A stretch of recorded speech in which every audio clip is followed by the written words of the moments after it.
आदरणीय किसान मजदूर एवं युवा साथियों, इस समय राज्यसभा उम्मीदवार को लेकर के और धान की जो किसानों ने बिक्री किया है उसके अंतर्राशि को लेकर के हमारे प्रदेश की सरकार बहुत खुश है। रहना भी चाहिए, मगर जो यह समीक्षा आ रहा है कि जातिवाद को मेंटेन करने के लिए, मैनेज करने के लिए राजनीतिक दलों के द्वारा उम्मीदवार बनाया जाता है। अच्छा है, बनाना चाहिए। मैं पहले बता चुका कि मैं किसी पार्टी की नहीं हूँ, किसी सदस्य नहीं हूँ, मगर जनता पर उस राजनीतिक दल का क्या प्रभाव पड़ता है उसके करनी का, उसको उजागर करने का प्रयास मैं जरूर करता हूँ। मैं दोनों दलों के, राजनीतिक दलों के नेताओं को चुनौती देता हूँ कि आज तक आपने जो जातिवाद को मैनेज करने के लिए उम्मीदवार बनाया है, अब वो विभिन्न पदों में हैं, चाहे विधायक हों, मंत्री हों, सांसद हों, राज्यसभा में हो, चाहे नगर निगम, नगर पंचायत, जहाँ भी हो, आपने कभी ये जानकारी लेने की कोशिश क्यों नहीं किया कि क्या आप अपने जाति के लोगों को सुविधा देते हो कि नहीं, शासन की मुफ्त में दिलाते हो कि नहीं दिलाते? अब मेरा तो चैलेंज है कि आज तक 25 वर्ष से मैं देख रहा हूँ हमारे छत्तीसगढ़ में, चाहे वो किसी भी जाति का मंत्री, विधायक, सांसद रहा हो, शासन की सुविधा अपने ही जाति के लोगों को दिलाने के लिए वो सामने नहीं आया और ये नहीं कहा कि हमारे पार्टी का शासन है। कोई अगर रिश्वत तुमसे मांगता है तो मुझको बताओ, ये कहने वाला कोई आज तक मैंने कभी विधायक, सांसद और मंत्री नहीं देखा। हर बात पे प्रदेश के नेता बोलते हैं कि हमने मोदी की गारंटी पूरी कर दी। मोदी, अरे आप ये बताइए, सत्ता में किस कारण से आए हो आप? भूल गए हो कि सत्ता में आने के बाद तो बात अलग है। मैं याद दिला देता हूँ, सिर्फ आप आए हैं भ्रष्टाचार के विरोध के नाम से। अगर आपके दिल में ये बात होगी कि महतारी बंधन ये सब वापस कर रहे हैं, सुन रहे हो कि नहीं, ये चुनाव के समय पता लगेगा।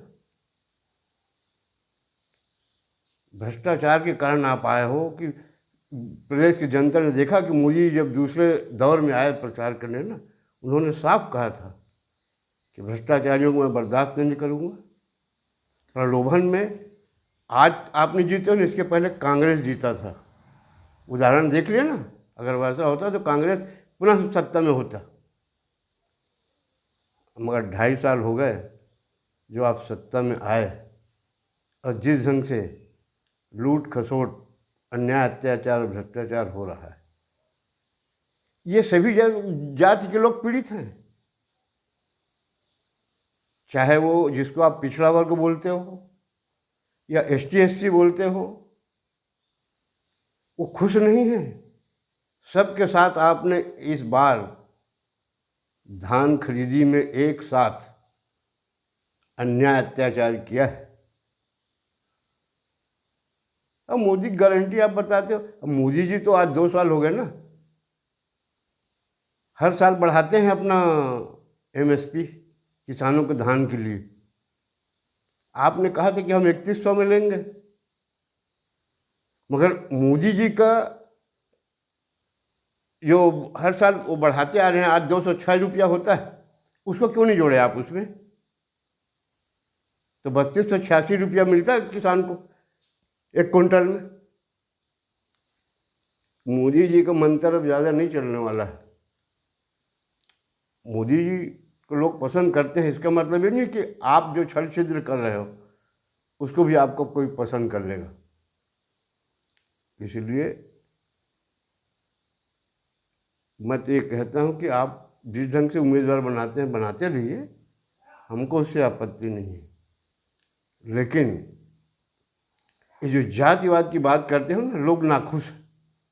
उदाहरण बता दूं मैं, कोई भी पिछड़ा वर्ग का विधायक बता दे, कोई भी ST SC का विधायक बता दे कि मैं अपने क्षेत्र में शासन की हर सुविधा लोगों को मुफ्त में दिला रहा हूँ। जब आप जनप्रतिनिधि हो, आप जनसेवक बताते हो, आपको शासन से वेतन मिलता है लोगों की सेवा करने के लिए, कर्मचारी अधिकारियों को भी आप दे रहे हो, आखिर जनता ने क्या बिगाड़ा है जिसको आप शासन की सुविधा मुफ्त में दे रहे हो? एक व्यक्ति को शासन सुविधा पाने के लिए 1 साल में 10 से 20 हज़ार रुपये रिश्वत देना पड़ता है। इस पर कभी कोई राजनीतिक दल के नेताओं ने कोई गंभीरता से विचार नहीं किया। इसलिए जरा सोचिए, 2.5 साल बचे हैं, ज़्यादा नहीं। जनता को, प्रदेश छत्तीसगढ़ सहित पूरे देश की जनता को उम्मीद था कि राम मंदिर बनने के बाद राम भक्त जो अपने आप को कहते हैं, सनातन धर्म मानने वाले कहते हैं, वो निश्चित रूप से उनके विचारों में परिवर्तन होगा और जनता के प्रति कुछ बदलाव आएगा। लेकिन तो विपरीत हो गया, गलतफहमी में जनता रह गई, विचारों में कोई परिवर्तन नहीं आया।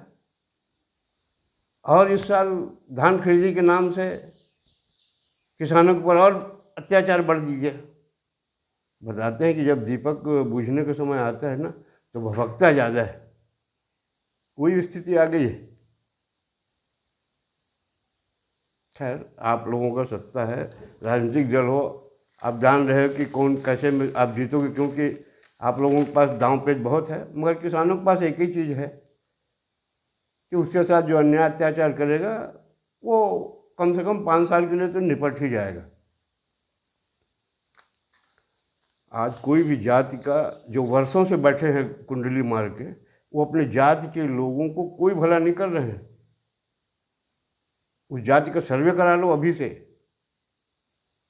चाहे वो अभी हम तो देखें ना, जाति में बहुत बढ़िया हुआ। अभी UGC में ब्राह्मण ठाकुरों ने निपटा दिया अपने जाति को। ब्राह्मण ठाकुरों ने अपने आने वाली पीढ़ी के लिए ऐसा रास्ता बना दिया, अपराधी घोषित कर दिया ब्राह्मण ठाकुर लोग ने। मैं सभी जाति की बात कर रहा हूँ, कोई व्यक्तिगत जाति की बात नहीं कर रहा हूँ। तो ऐसे तो है जैसे सब बदले जाएंगे। आप मत बदलो, जनता बदलेगी उसको, क्योंकि वो तो आपके पुराने कट्टर दिग्गज हैं ना, जो अपनी जाति के ऊपर अन्याय अत्याचार करते हैं। अन्याय अत्याचारी की बात बताऊँ आपको, अंतिम छोर की बात करते हो, दीनदयाल जी को हमको याद दिलवाते हो आप। वो जो थे, मैं चाहता हूँ कि आज हमारे छत्तीसगढ़ में भी ऐसा भी कोई भाजपा का पूजनीय नेता बने जिसको देश में याद किया जाए। ऐसा कोई दिख नहीं रहा है। सिर्फ भाषण में जरूर बोलते हैं कि हमको अटल जी के रास्ते में चलना है, मोदी जी के रास्ते में चलना है, दीनदयाल जी के रास्ते में चलना है, श्यामा प्रसाद मुखर्जी के रास्ते में चलना है, यही भर बताते हैं। संगठन के नेता अपने कार्यकर्ताओं, प्रदेश के लोगों को बुला कर वहाँ भाषण दे दिए, प्रदेश वाले जिला में दे दिए, जिला वाले ब्लॉक में दे दिए, वहाँ ये तीसरी। जनता तक मिल रहा है कि नहीं, इसका देखने वाला कोई नहीं। और बोलते हैं कि अब इतने साल राज करेंगे। कैसे राज कर लोगे? उसके लिए तो जनता से घुलना मिलना पड़ेगा ना, उनको सुविधा देना पड़ेगा ना, देना दिलाना पड़ेगा। है आप लोगों का जैसी इच्छा है आप करिए, मगर मुझको दुख है कि मोदी की गारंटी बार बार मत कहिए। मोदी जो MSP दिए हैं, जो 2 साल में 206 रुपया होता है, आज 3286 रुपये होता है 1 कुंटल का।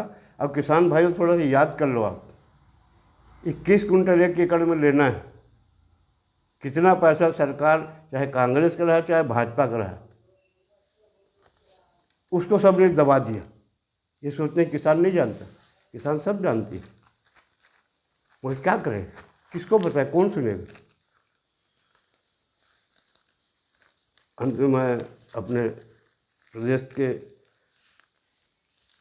सरकार के नुमाइंदों से निवेदन करता हूँ कि जब भी आपके मंत्री विधायक दौरे में जाएं जनता के बीच, तो ये जो आपने शराब दुकान और 67 ठो खुलवा दिया है, या शराब से क्या फ़ायदा होता है, क्या नुकसान होता है, इस पर भी थोड़ा सा भाषण जनता को दिलवाइए कि शराब पीने से क्या फ़ायदा होता है। वैसे हम तो देख रहे हैं रोज़ पूरे प्रदेश में कम से कम 100 से 200 अपराध हो रहे हैं सिर्फ शराब के नाम पर। घटना, दुर्घटना, मारपीट, कोई अपने पत्नी को मार रहा है, तो कोई पत्नी पति को मार रहा है, कोई अपने चाचा को मार रहा है, ये सब हो रहा है। इसको अगर कंट्रोल करने का कोई विचार हो तो देख लीजिए। ये तो प्रदेश पूरा अशांत हो रहा है दिनों दिन। इतना कह के अपने वाणी विराम देता हूँ। धन्यवाद। जय हिंद।